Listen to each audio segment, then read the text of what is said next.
Hello friends, good morning. कैसे हो? आशा करता हूँ सब ठीक ही होंगे। आज हम बात करेंगे 10th क्लास के चैप्टर नंबर 4 की, और जो है आपका दो चरों वाले रैखिक समीकरण। सबसे पहले हमें यही जानना होगा कि रैखिक समीकरण क्या होता है और ये चर क्या होता है। तो देखिए, रैखिक समीकरण क्या होता है। आपने अभी तक कुछ समीकरण ऐसी देखी होंगी, x square plus 2x plus 3 बराबर 0। ठीक है। अगर दूसरी समीकरण की बात करें तो 3x प्लस 4y प्लस 6 बराबर 0। तो स्टूडेंट्स, आपको कुछ इसमें नज़र आ रहा है क्या? हाँ बिल्कुल। देखिए, इसमें यहाँ पे x की घात 2 है और यहाँ पे x की घात सब में 1 है। तो देखो, रैखिक समीकरण क्या होता है, जिनमें x या y जो भी चर होता है उसकी घात अगर 1 होती है तो वो समीकरण क्या कहलाती है? आपकी रैखिक समीकरण कहलाती है। तो ये समीकरण आपकी क्या हो गई? रैखिक समीकरण हो गई, रैखिक समीकरण। अगर बात करें इस समीकरण की तो देखो, इसमें x की घात 2 आ रही है, तो यहाँ से पता लग जाता है आपका कि ये द्विघात समीकरण है। कैसे समीकरण है? द्विघात समीकरण। अगर x की घात 3 होती तो त्रिघात समीकरण हो जाती। तो इसी प्रकार अब हमें यहाँ मालूम हो गया है कि रैखिक समीकरण क्या होती है। मैं फिर बता रहा हूँ आपको, जिनमें x या y जो भी चर होता है उसकी घात 1 हो तो वह समीकरण क्या कहलाती है? रैखिक समीकरण कहलाती है। ठीक है। अब बात करते हैं चर। ये चर और क्या होता है? चर अचर क्या होते हैं? एक होता है चर और एक होता है अचर। देखिए, चर अचर की बात करते हैं तो चर होता है आपका वेरिएबल मान जो भी कोई भी है, और अचर होता है इनवेरिएबल मान। कहने का मतलब, जितने भी अंग्रेजी वर्णमाला के अक्षर होते हैं, जैसे आपके समीकरण में x, y, z, t, r, कोई भी आता है, ए बी सी डी, कुछ भी आता है, जैसे अंग्रेजी वर्णमाला के अक्षर आते हैं, वो आपके होते हैं चर। जैसे कि हमारे पास यहाँ एक्स और वाई आ गया, तो ये एक्स वाई हमारे यहाँ पे चर हो जाएंगे। निश्चित प्रकार इसमें एक्स आ रहा था तो ये एक्स यहाँ पे क्या हो जाएगा? चर हो जाएगा। अगर अचर की बात करें तो जो भी संख्यात्मक मान होता है हमारी क्वेश्चन में, समीकरण में, वो क्या होता है? अचर होता है। जैसे यहाँ पे हमारा 6 आ रहा था तो ये क्या हो गया? आपका अचर हो गया। इसी प्रकार यहाँ पे 3 आ रहा है तो ये क्या हो जाएगा? अचर हो जाएगा। देखिए फ्रेंड्स, हमने अभी जान लिया है कि रैखिक समीकरण क्या होती है और चर अचर क्या होते हैं। और हमारे जो चैप्टर 4 है उसका नाम है दो चरों वाले रैखिक समीकरण। दो चरों की बात कर रहे हैं। कितने चरों की? दो चरों की। कहने का मतलब, जैसे जिनमें दो चर होते हैं, जिन समीकरणों में दो चर होते हैं, जैसे x और y यहाँ पे दो चर हैं, तो ये दो चरों वाले रैखिक समीकरण कहलाएंगे। छोटी क्लासों में हमने पढ़ा था कि जैसे 3x - 6 बराबर 0 है, तो इसको सोल्व कैसे करेंगे? सबसे पहले इसमें ये देखेंगे कि इसमें चर कितने हैं, अचर कितने हैं। तो यहाँ पे चर एक ही है, x एक ही आ रहा है, यहाँ पे अचर 6 है। ठीक है। तो इसका मान निकालने के लिए क्या करते हैं? 3x बराबर, ये माइनस का 6 उधर के पक्ष में जाएगा तो प्लस का 6 हो जाएगा, प्लस का 6 हो जाएगा। x का मान निकालने के लिए क्या करते हैं? x बराबर 6, ये जो गुणा में 3 है x के, ये इधर के पक्ष में जाता है तो भाग में चले जाता है, तो x बराबर 3 का भाग इस 6 में दे देते हैं तो 3 दूनी 6। इस प्रकार हमारा x का मान 2 हो जाता है। तो इन सबको तो हम सोल्व कर लेते हैं, लेकिन दो चरों वाले रैखिक समीकरणों को कैसे सोल्व करते हैं? स्टूडेंट्स, एक बात और, यहाँ पे कई बार क्वेश्चन हमसे पूछ लेते हैं, जैसे द्विघात समीकरण x प्लस 6x प्लस 3 बराबर 0, और अगर रैखिक समीकरण की बात करें 3x प्लस 4y प्लस 6 बराबर 0। तो इन समीकरणों में हमसे ऐसे पूछता है, कई बार छोटी क्लासों में आपने पढ़ा भी होगा कि इसमें एक्स स्क्वायर का गुणांक क्या है या फिर एक्स स्क्वायर के गुणांक का मान क्या है। तो आप क्या बताते हैं कि यहाँ कुछ भी नहीं है एक्स स्क्वायर के आगे, तो जिन संख्या के आगे कुछ भी नहीं होता है वो एक होती है, एक से गुणा होती है, क्योंकि किसी भी संख्या को, किसी भी चर को एक से गुणा करने पर कोई परिवर्तन नहीं होता है, वही मान होता है। तो जिसका कुछ नहीं होता हम उसको एक मान लेते हैं, तो एक्स स्क्वायर का गुणांक यहाँ पे एक कह सकते हैं हम। इसी प्रकार अगर क्वेश्चन कहता है कि इस समीकरण में x का गुणांक क्या है, तो x के आगे क्या दिख रहा है आपको? यहाँ पे 6 दिख रहा है, तो x का गुणांक क्या हो जाएगा? आपका 6 हो जाएगा। इसी प्रकार अगर इस समीकरण की बात करें तो इसमें अगर आपसे पूछे कि x का गुणांक क्या है, 3 कह सकते हैं यहाँ पे, और y का गुणांक क्या हो जाएगा? 4 हो जाएगा। चलो ये बात ठीक है। देखिए, अब दो चरों वाले रैखिक समीकरण की बात कर रहे थे। अभी हमने जान लिया रैखिक समीकरण क्या होती है, चर क्या होता है और दो चर वाले रैखिक समीकरण कौन से होते हैं। वे समीकरण जिनमें दो चर होते हैं और जिनमें x की घात 1 होती है, दो चर वाले रैखिक समीकरण कहलाते हैं। ठीक है, किसी भी समीकरण को हम इस रूप में लिख लेते हैं। आप देखिए कि कोई भी समीकरण होती है उसे हम ax plus by plus c बराबर 0 इस रूप में लिखते हैं। जहाँ पे जैसे अगर इस समीकरण की बात करें तो a का मान यहाँ पे 3 हो जाएगा, b का मान यहाँ पे 4 हो जाएगा, c का मान यहाँ पे 6 हो जाएगा। x y हमारा वैसे की वैसे ही चर है। ठीक है, अगर लेकिन हमारे पास दो समीकरण दे रखे हो तो दो समीकरणों को कैसे निरूपित करेंगे। देखिए, अगर दूसरी समीकरण भी ऐसे लिखते हैं तो ax plus by plus c बराबर 0, तो दोनों समीकरणों का जो मान होता है वो आपका एक जैसा हो जाता है। तो हमें पता नहीं लगता कि फर्स्ट समीकरण कौन सी है, सेकंड समीकरण कौन सी है। तो इन्हें प्रदर्शित करने के लिए हम क्या करते हैं, यहाँ पे इन्हें अलग तरीके से दर्शाते हैं। जैसे फर्स्ट समीकरण में ax को हमने a1x और by को b1y और c को कर दिया हमने c1। इसी प्रकार अगर सेकंड की बात करें तो ये हो जाएगा a2x और ये हो जाएगा b2y प्लस c2 बराबर 0। दो समीकरणों को किसी भी रूप में लिखने के लिए हम इस प्रकार प्रदर्शित करते हैं। अगर कोई दिक्कत नहीं हो तो आगे चले। मुझे लगता है कि शायद आपको कोई दिक्कत नहीं होगी, यहाँ तक आपको समझ आया होगा। एक बार मैं फिर से रिपीट कर देता हूँ। हम जो चैप्टर पढ़ रहे हैं उसका नाम है दो चरों वाले रैखिक समीकरण। सबसे पहले आपको ये पता होना चाहिए कि रैखिक समीकरण क्या होती है। देखिए, अभी तक हमने घातों को देखना सीखा है तो उसके बारे में बात कर रहे हैं। तो स्टूडेंट्स, आपको पता होना चाहिए कि इसके लिए क्या होता है। जैसे हमने द्विघात समीकरण की बात करी तो ये जिनमें दो घात होती है वो द्विघात समीकरण हो गया। अगर तीन घात होती है त्रिघात समीकरण हो जाता है। रैखिक समीकरण की बात करें जिनमें x y जो भी चर होता है उसकी घात 1 होती है तो वो रैखिक समीकरण होता है। अगर चर की बात करें तो जिनमें अंग्रेजी वर्णमाला के अक्षर होते हैं वो चर मान लेते हैं, चर बोलते हैं उन्हें, ध्यान रखना यहाँ पे। और जो संख्यात्मक मान होता है वो अचर होता है। ठीक है, अगर दो चर वाले रैखिक समीकरण की बात करें तो ऐसे समीकरण जिनमें दो चर होते हैं। अब दो चर की बात करें, इसमें जैसे 3x प्लस 4y प्लस 6 बराबर 0 था तो इसमें x और y दो चर हो गए, पहला x दूसरा y। यहाँ तक आपको कोई दिक्कत नहीं होगी। एक हमने अभी जाना था कि अगर इनके गुणांकों की बात करें तो गुणांक कैसे निकालते हैं। इनकी संख्या हो के आगे x स्क्वायर के आगे जो संख्या है या कुछ भी नहीं है तो एक होगा, और अगर संख्या है तो वही उसका गुणांक हो जाएगा। आगे चलते हैं। आपके 10th क्लास में देखो, 10th क्लास से क्या, अगर 9th क्लास वाले बच्चे भी देख रहे हैं तो कोई दिक्कत नहीं है, क्योंकि जितना 10th क्लास वालों के लिए चैप्टर उपयोगी है उतना ही 9th क्लास वालों के लिए भी है। अब इसके लिए कुछ शर्तें होती हैं वो मैं आपको बता रहा हूँ। कुछ इसके लिए फॉर्मेलिटीज होती है, वो क्या क्या होती हैं, इसके कुछ नियम होते हैं इन समीकरणों के। देखिए, इनके 3 नियम होते हैं। सबसे पहला होता है कि अगर a1/a2 is equal to b1/b2 is not equal to, कहने का मतलब a1/a2 is not equal to b1/b2, मतलब a1/a2 का मान b1/b2 के मान के बराबर नहीं है तो इसके क्या होंगे, अद्वितीय हल होंगे। अद्वितीय हल का मतलब है इसका कोई दूसरा हल नहीं होगा। ठीक है, अगर इस युग्म की बात करें तो कैसा युग्म होगा, ये संगत युग्म होगा, इसे संगत कह सकते हैं। रेखाएं प्रतिच्छेदी होंगी, प्रतिच्छेदी रेखाएं।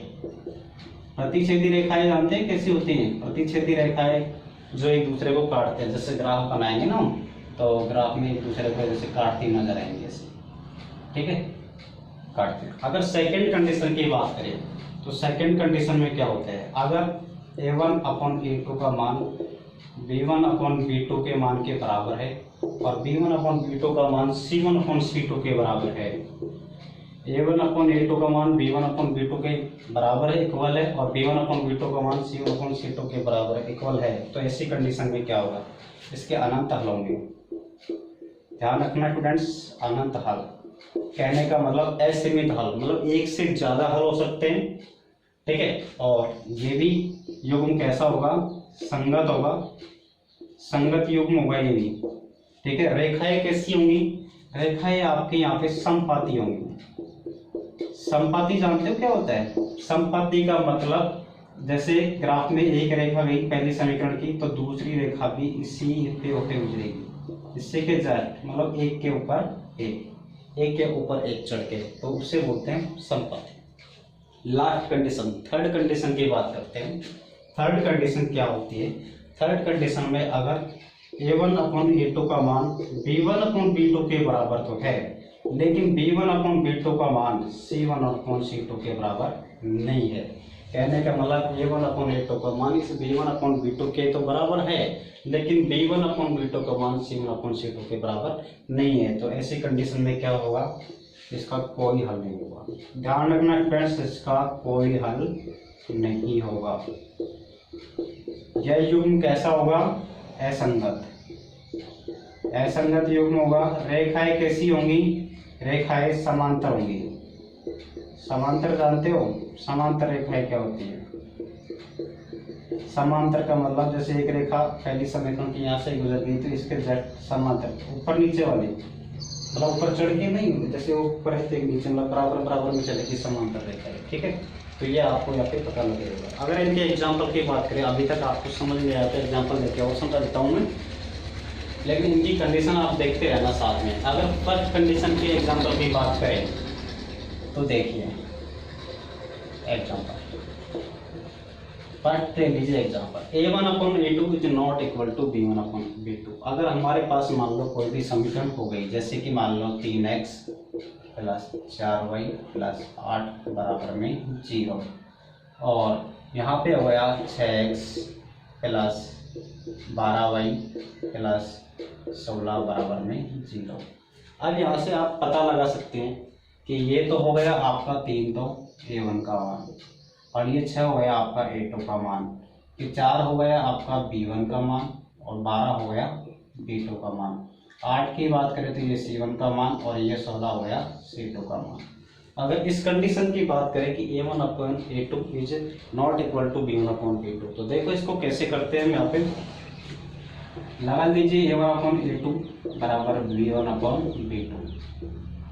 ठीक है, a1/a2, a1 का मान हमारा 3 यहाँ पे, और a2 का मान हो गया हमारा 6 बराबर b1 का मान आ गया 4 और b2 का मान आ गया 12। इसको कट करेंगे, 3 एकम 3 और 3 दूनी 6, 1/2 हो गया इज इक्वल टू 4 एकम 4 और 4 तिया 12। क्या यहाँ पे मान इक्वल आ रहा है क्या आपका? ये देखिए, ये मान इक्वल आ रहा है क्या? 1/2 बराबर 1/3 आ रहे हैं। तो क्या 1/2 आता तो इक्वल होता, बराबर होता है। यहाँ पे 1/2 1/2, यहाँ पे 1/3 बराबर मान नहीं है, तो यहाँ पे कैंसिल कर देंगे, मतलब is not equal to 1/2 is not equal to 1/3। कहने का मतलब a1/a2 का मान b1/b2 के बराबर नहीं है। तो ये जो कंडीशन होगी, इस कंडीशन में इसका अद्वितीय हल होगा। अद्वितीय का मतलब और कोई दूसरा हल नहीं होगा, सिर्फ और सिर्फ एक हल होगा इसका। यह युग्म कैसा होगा? संगत होगा, और जो उसका ग्राफ निरूपण होगा तो वो कैसा होगा? प्रतिच्छेदी रेखाएं एक दूसरे को प्रतिच्छेदी करेंगी, काटेंगी। ठीक है, आगे चलते हैं, सेकंड वाले की बात करते हैं। सेकंड में क्या होता है कि जैसे आपका a1/a2 b1/b2 c1/c2 है, तीनों का मान इक्वल होना चाहिए। तो इसके लिए क्या करते हैं? जैसे समीकरण 3x प्लस 4y प्लस 8 बराबर में 0, और दूसरी समीकरण होगी हमारी 6x प्लस 8y प्लस 16 बराबर में 0। देखिए इस कंडीशन को लगाते हैं, a1/a2 is equal to b1/b2 is equal to c1/c2। a1/a2 बराबर b1/b2 बराबर c1/c2। मान रख लीजिए, a1 का मान यहाँ पे 3/a2 का मान 6 बराबर b1 का मान 4, b2 का मान आपका 8, c1 का मान आपका 8 और c2 का मान 16। इसको हल कीजिए, 3 एकम 3 और 3 दूनी 6, 4 एकम 4 और 4 दूनी 8, तो ये भी 1/2, और 8 एकम 8 8 दूनी 16, तो ये भी 1/2। तीनों का मान क्या आ गया आपका? 1/2 1/2 1/2। कहने का मतलब तीनों का मान A1/A2, B1/B2 और C1/C2 का मान तीनों बराबर है। तो ऐसी कंडीशन आपको यहाँ नजर आ रही है। इस कंडीशन में अनंत हल होंगे, कहने का मतलब असीमित हल होंगे, एक से ज्यादा हल होंगे, रेखाएं संपाती होंगी। ये युग्म कैसा होगा? संगत होगा। संपाती रेखाओं का मतलब जैसे इसका ग्राफिक निरूपण करेंगे तो एक रेखा के ऊपर से दूसरी रेखा गुजरेगी, एक दोनों ऊपर नीचे दोनों रेखाएं रहेंगी, एक दूसरे के ऊपर से रहेंगी। लास्ट हमारी थर्ड कंडीशन रहती है। थर्ड कंडीशन क्या होती है? देखिए A1/A2 का मान B1/B2 के तो बराबर होता है, लेकिन B1/B2 का मान C1/C2 के बराबर नहीं होता है। तो इसका एग्जाम्पल लेते हैं। जैसे ये एग्जाम्पल 3x + 4y + 8 बराबर में 0। सेकंड की बात करते हैं। 6x + 8y + 24 बराबर में 0। इसमें देखते हैं, ये हो गया आपका A1, ये हो गया आपका A2 और ये हो गया आपका C1, सॉरी ये हो गया आपका B1 और ये हो गया आपका C1। ये हो गया आपका A2, ये हो गया आपका B2 और ये हो गया आपका सॉरी 24 है जो आपका हो गया C2। मान रखते हैं, देखिए A1/A2 = B1/B2 = C1/C2। A1/A2 3/A2 का मान आपका 6, ठीक है। B1/B2, B का मान आपका यहाँ पे 4 है, B2 का मान आपका हो गया 8। C1/C2, C1 का मान आपका कितना है यहाँ पे 8 और C2 का मान हो गया 24। इसको हल करते हैं। 3 में कम 3 और 3 दूनी 6, 1/2 आ गया। अगर इसकी बात करें 4 कम 4 और 4 दूनी 8, तो ये 1/2 हो गया। 8 कम 8, 8 या 24, तो ये हो गया 1/3। देखिए आपको यहाँ कुछ नजर आ रहा होगा, 1/2 1/2 ये दोनों का मान देखो आ रहा है। A1/A2 = B1/B2। A1/A2 का मान B1/B2 के बराबर आ रहा है, लेकिन C1/C2 के बराबर नहीं आ रहा है। यहाँ C1/C2 1/3 सबसे अलग हो गया है। तो ये आपकी जो ये कंडीशन है, ये कौन सी कंडीशन हो जाएगी आपकी? ये वाली कंडीशन हो जाएगी। A1/A2 का मान B1/B2 के तो बराबर आ रहा है, लेकिन C1/C2 के बराबर नहीं आ रहा है। तो इसका कोई हल नहीं होगा। यह युग्म कैसा होगा? आपका असंगत होगा और रेखाएं कैसी होगी? समांतर होंगी। ग्राफ तैयार करेंगे तो रेखा जैसे एक रेखा इधर से जा रही है, यहाँ से गुजर रही है, तो दूसरी इसके पीछे की नीचे की साइड ऐसे गुजर जाएगी, समांतर रहेगी, ऐसे करेगी समांतर। ठीक है भाई, आपको ये समझ आ गया होगा। ये हमारे दो चर और रैखिक समीकरण का फर्स्ट चैप्टर है। शुरू का जो हम संगत असंगत निकालते हैं, रेखाएं संपाती और जितने भी इनके हल होते हैं, अद्वितीय हल, अनंत हल, कोई हल, उनको आप ध्यान से देखिएगा, स्क्रीनशॉट ले लीजिएगा या फिर नोट कर लीजिएगा। एक बार रिपीट करोगे तो अच्छे से याद हो जाएगा। मैंने आपको बताया दो चरों वाले रैखिक समीकरण क्या होती है। सबसे पहले दो समीकरण होते हैं जिन्हें हम इन रूप में दर्शाते हैं। A1x + B1y + C1 = 0। दूसरी समीकरण A2x + B2y + C2 = 0। इसके बाद इसकी कुछ कंडीशंस होती है, 3 कंडीशन होती हैं इसकी। पहली कंडीशन, अगर A1/A2 का मान B1/B2 के बराबर नहीं है तो इस कंडीशन में इसका अद्वितीय हल होगा। कहने का मतलब कोई दूसरा हल नहीं होगा और रेखाएं एक दूसरे को प्रतिच्छेद करेंगी, मतलब काटेंगे। और ये जो युग्म होगा वो क्या होगा? संगत मानेंगे इसको हम, संगत होगा। अगर सेकंड कंडीशन की बात करें तो सेकंड कंडीशन में A1/A2 का मान B1/B2 के बराबर है और B1/B2 का मान C1/C2 के बराबर, मतलब तीनों मान इक्वल आ रहे हैं। तो इस कंडीशन में आपके अनंत हल होंगे। अनंत का मतलब एक से ज़्यादा हल होंगे, असीमित हल होंगे। और इस कंडीशन में ये युग्म भी संगति होगा और रेखाएं कैसी होंगी? संपाती होंगी। एक रेखा के ऊपर दूसरी रेखा गुजरेगी, उसी के ऊपर होके। ठीक है।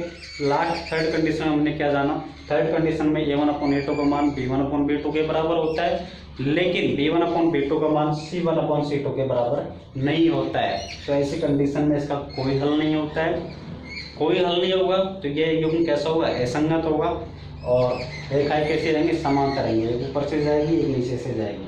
तो गाइस आपको समझ आ गया होगा, नोट कर लीजिए आप, एक दो बार देखोगे, अच्छे से समझोगे तो सब कुछ समझ आ जाएगा। Thank you. अगली वीडियो में हम बात करेंगे कि दो चरों वाले रैखिक समीकरणों का ग्राफीय निरूपण कैसे करेंगे। तो आज के लिए इतना ही काफ़ी। Thank you.